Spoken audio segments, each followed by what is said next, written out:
এক ইঞ্জিনিয়ার তার নিচের ৫তলা বিল্ডিংয়ের ওপর থেকে নিচে থাকা এক শ্রমিককে ডাকছেন ইশারার মাধ্যমে, কিন্তু তিনি যদিও ডাকছেন তিনি শুনতে পাচ্ছেন না। ৫তলা বিল্ডিংয়ের ওপর থেকে ডাকছেন কিন্তু তার কথা নিচ পর্যন্ত পৌঁছাচ্ছে না। তো সেক্ষেত্রে ইঞ্জিনিয়ার ভাবলো যদি কোনো ইশারার মাধ্যমে শ্রমিকটিকে বা লোকটিকে ডাকা যায় তাহলে ডাকি।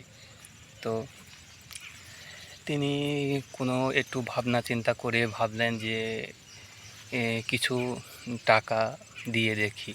তো প্রথমে তিনি ১০০ টাকার নোট ৫তলা বিল্ডিংয়ের ওপর থেকে নিচের দিকে ফেললেন এবং শ্রমিকটি টাকাটি পাওয়ার সাথে সাথেই সে ব্যাগে তার পকেটে ভরে রাখে। তো ইঞ্জিনিয়ারটি চিন্তা ভাবনা করে দেখলো এতে হবে না। তো ফের কী করলো, তিনি ভাবলো হয়তো কম টাকা দেখে হয়তো তিনি কোনোভাবেই তাকাচ্ছে না বা গ্রাহ্য করছে না। তো কী করলো, তিনি তার পকেটে থাকা ৫০০ টাকার নোটটি বাহির করে ফের নিচের দিকে ফেললেন। তো নিচে যথাযথই টাকাটি শ্রমিকটির কাছে এসে পড়ল। তো শ্রমিকটি গ্রাহ্য না করে উপরের দিকে না তাকিয়ে সে ৫০০ টাকারটি নোটটিও সে পকেটে ভরে নিলেন। তো ইঞ্জিনিয়ার এটা দেখে ভাবলেন তো এইভাবে তো হবে না, তো অন্য কোনো উপায় বার করতে হবে। তো ওপরে থাকা একটি ছোট ক্ষুদ্র খোয়া নিয়ে তো শ্রমিকটি ওপরে দিকে ইশারা করে নিক্ষেপ করলেন। তো সাথে খোয়াটি শ্রমিকটির মাথায় লাগা মাত্রই তিনি উপরের দিকে তাকালেন এবং ইঞ্জিনিয়ারটি তাকে ইশারার মাধ্যমে ওপরে ডেকে নিলেন। তো ঠিক আমাদের সমাজেও ঠিক এমন, সৃষ্টিকর্তা যখন আমাদের কোনো কিছু দেন তখন আমরা সেটা গোছালোভাবে গ্রহণ করি এবং যখন আমাদের জীবনে তারই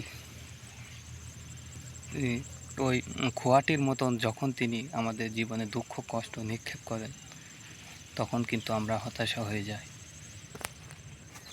আমাদের কাছে যতক্ষণ পর্যন্ত সুখ শান্তি রয়েছে ততক্ষণ পর্যন্ত আমরা ওই পকেটে টাকার মতো করে কুড়িয়ে যত্নে রাখি, কিন্তু যে ওপরে একজন সৃষ্টিকর্তা রয়েছে তেনাকে কখনোই স্মরণ করি না। তো সৃষ্টিকর্তা আমাদেরকে বা ভগবান বা ঈশ্বর বা গড যেটাই বলেন না কেন, তিনি ওই পাথরের মতো করে তিনিও আমাদেরকে কিছু নিক্ষেপ করেন বা দুঃখ কষ্ট বা রোগ ব্যাধি তিনি আমাদেরকে বোঝাতে চান যে তুমি আমাদেরকে ডাকো, আমি রয়েছি, আমাকে ডাকো, আমি রয়েছি তোমার জন্য। তো ভিডিওটি থেকে এটাই শিখলাম যে দুঃসময়ে কিন্তু সেই সৃষ্টিকর্তাই আপনার সাথে থাকবেন, কিন্তু তিনাকে সর্বদা স্মরণ রাখতে হবে। তো আমার ভিডিওটি মূলত এ পর্যন্তই ছিল।